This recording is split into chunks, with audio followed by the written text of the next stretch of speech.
Hey, Mike Nelson here with the Real Estate Fanatics. Today we're going to talk about how do I present the offer to my clients. They've been waiting, they're antsy, they've been anticipating. We finally have the offer. How do I present it in the best, most qualified way such that we have a great conversation around it? However, before we begin, click the like button down below. Subscribe to our channel, Real Estate Fanatics. Also, hit me on this Calendly link down here. Be happy to set up a time to talk to you about anything related real estate, non-real estate. Doesn't matter to me. I just like to talk to people and share any knowledge that I might have. And sometimes in return, I get some knowledge as well. So today we want to talk about how to present the offer. So I think it's not about just calling them, sending it over an email, and it's like, I got an offer for you. Like, good luck, read it, review it. I mean, you'd be amazed. Some people actually do that. Here's what I do, right? I get the offer, I get it collected. It depends on the person if they want to see it in person or if they're good using online. I definitely do a Zoom call if it's virtual, just because I want to read reactions, body language, the whole 9 yards. Be ideal if the decision makers were in the house together versus having to present it twice, or the message gets mixed up between husband and wife, vice versa. So once I have that, and also if it comes in at 10 or 11 o'clock at night, or if there's this, we're going to send you an offer, typically I don't let my clients know that, because honestly, I don't want to have to get their hopes up and then the offer never comes. But I would normally set it up the next day and go like, hey, overnight we received an offer. We have till noon the next day to get it, either, decline it, accept it, or counter it. What do you want to do, right? Let's talk about that tomorrow. Let's talk about that today. Let's set up a time. Maybe it's this evening after work. A lot of times they want to push the throttle on that and make it sooner. Sometimes they'll say, hey, will you just send it over and we'll review it? Or a lot of times they want to know, is it a good offer? A lot of times they want to know what's the price, the offer price. I'm just like, hey, let's just talk about it. That way I don't have to do about 22 messages back and forth. Let's just sit down, let's review it. I just want to let you know that we do have an offer in hand, and let's talk.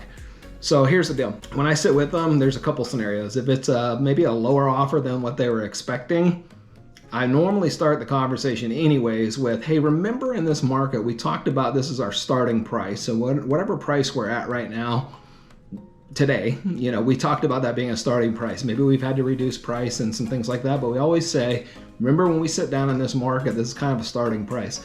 So, hey, congratulations, we got over asking price. That's amazing. Let's look at some of the terms and conditions behind that, because your clients just want to look at dollars. Your job is to obviously tighten up some of the terms and conditions and make it a little more, secure from their perspective of things as far as the seller goes. So that's one scenario. If it's perhaps a lowball offer, I always say, like, look, we're just looking for offers, right? Now, that doesn't mean we're going to take all offers. What I'm saying is, hey, an offer is at least a document that we have. Somebody's expressed interest. It could be a crap investor offer. Who knows, right? We get all kinds of stuff in this business. But I want to be able to say, don't get emotional. That's the biggest thing, is that everybody's like gets offended and easily butthurt over offers. Don't. Just say, hey, it's a starting place, right? Same thing there on the offer. If it's below asking, it's a starting price.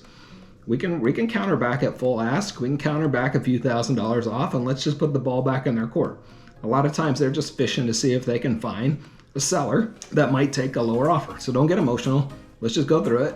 Just keep it business, and let's see where you want to be. Oh, cool. They wrote it 50 grand below. You and I know behind the scenes you're willing to take 10 grand off, so let's counter back if you agree to it at 5 grand less, 10 grand less, whatever that strategy is.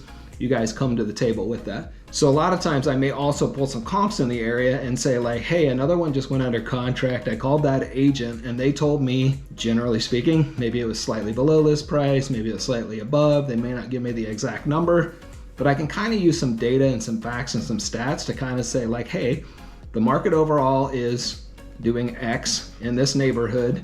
It's doing Y.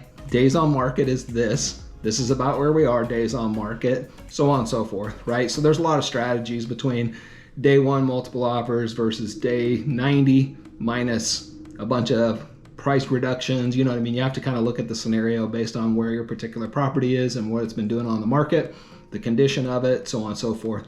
But for me, the basics are get them on a virtual call, do it in person, bring supporting documentations, set the table, set the mood that this is a pretty professional business conversation.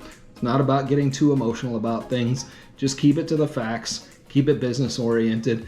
And I promise you, most people will actually kind of go, hey, we're not emotional about this. We get it. We would do the same thing. We would offer a little bit less than where we thought we would end up at, and they become more reasonable, if you will. The ones you get a challenge with, they're like, nope, don't even respond to them. They made me mad. That's a terrible offer.